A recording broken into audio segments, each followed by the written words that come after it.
Hey everyone, welcome back to Nick's Sports Strips. In this video, I'm continuing my series of UK soccer games. The day after I went to the Tottenham game, I went to another stadium. It wasn't just any stadium, it was the London Stadium. It's a pretty funny name for a stadium in London considering there's many of them, so calling it the London Stadium doesn't really make a lot of sense, but yeah. It was built for the 2012 Summer Olympics, and now that's where West Ham plays their home football or soccer matches. Yeah, so I saw another Premier League game, West Ham against Brighton. Then afterwards, I had a very traditional Sunday meal in England, the Sunday roast. I wasn't really sure what to expect for Sunday roast, like if I would like it, because it didn't really sound like something I would enjoy. But, well, you'll just have to see how I enjoyed it when I actually tried it for the first time. So I hope you enjoy this video. I'll talk to you afterwards. Let's go.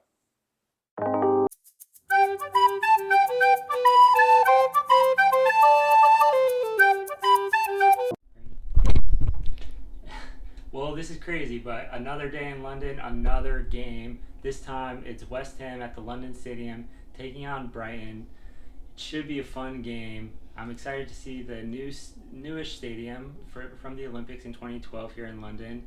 Gonna have another great meal here in London. And, I'm not over across this side of the pond that often, so I gotta maximize the Premier League viewing experience and go to as many games as I can. So I'm excited to go to this one. It's another big match for West Ham. They're started off the season with 2 losses in their first 2 games. They're taking on Brighton, who are undefeated so far. 1 win, 1 loss, or 1 draw, excuse me. And yeah, should be great. I'm very excited.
Didn't capture the best audio here, but this is the Brighton fans going nuts after that second goal.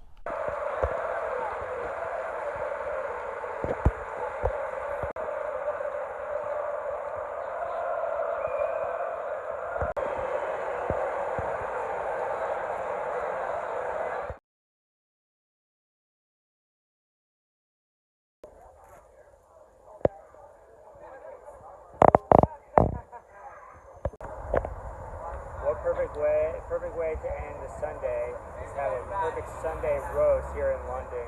Traditional Sunday meal. Should be really good. The Sun and Splendor has a really nice outdoor patio area for you to eat your Sunday roast. This was the menu of the Sunday roast that I had available. I had the 21-day aged beef with a red wine jus sauce, and the Yorkshire pudding is that piece of bread there on the bottom right. The meat was really, really tender and juicy, and it goes really well with the sauce. Yorkshire pudding, I really liked. Yeah, it's not just any piece of bread. It's hard to describe, but it's really light and fluffy, and it's really good. And yeah, I like the meat, as you can see there. So that game ended up being a little bit better than the Tottenham game. Still wasn't the most exciting game I've been to. It was probably the second best behind the Rangers game on this trip.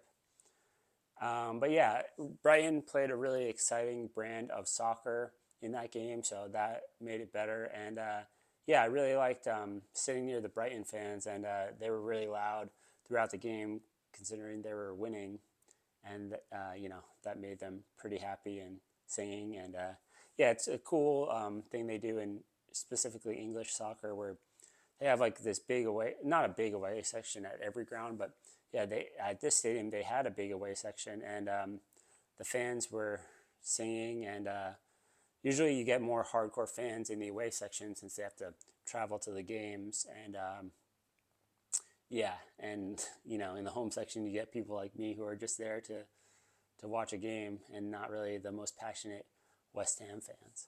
But yeah, overall the stadium is it wasn't built for soccer, so that kind of is a drawback, because it was built for like the track and field events and all the other events at the Olympics, and so it makes you feel further away from the pitch.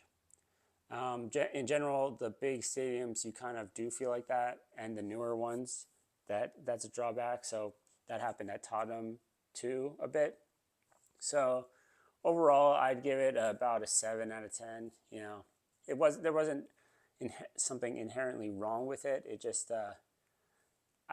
didn't have like the great feel you would want of like one of those old time English stadiums, at least in my opinion. So yeah, as for the Sunday roast, if you didn't catch it, I was at the Sun and Splendor in London, a pub that does a great Sunday roast. Really enjoyed the meat, was very tender and juicy, and I really enjoyed the Yorkshire pudding. I'd heard a lot of hype about it, and I didn't really understand it until now that I've had it. I actually get it now. It's really good. So yeah, Sunday roast, I'm going to give it a 9 out of 10. Yeah, I'll definitely have that if I'm in England on a Sunday again. But yeah, let me know if there's ever been a meal that you didn't expect to like and then you tried and you enjoyed more than you expected. Let me know that in the comments. Also, leave a comment if you have a good suggestion for a food place, a city, a stadium I need to check out. Always open to hearing your ideas for that. Thanks so much for watching. Take care. And I'm going to leave you with some sights around London that I saw while I was there. One tourist attraction I would recommend is the Tower of London. There's a lot to see here. You can see where the old royals used to live, where they kept the prisoners, the crown jewels, and the ravens that guard the tower is pretty cool. This is obviously pretty popular and pretty well known, so if you can book your ticket in advance, that's recommended. Yeah, and then we also went to the British Museum. Free museum if you're trying to save money. That's pretty cool. And we went to the ancient Egypt section almost exclusively because we were pretty interested in seeing some of the cool artifacts they had there. And one of the best things they had there is the original Rosetta Stone. Obviously a pretty important piece in history, so that was really cool to see.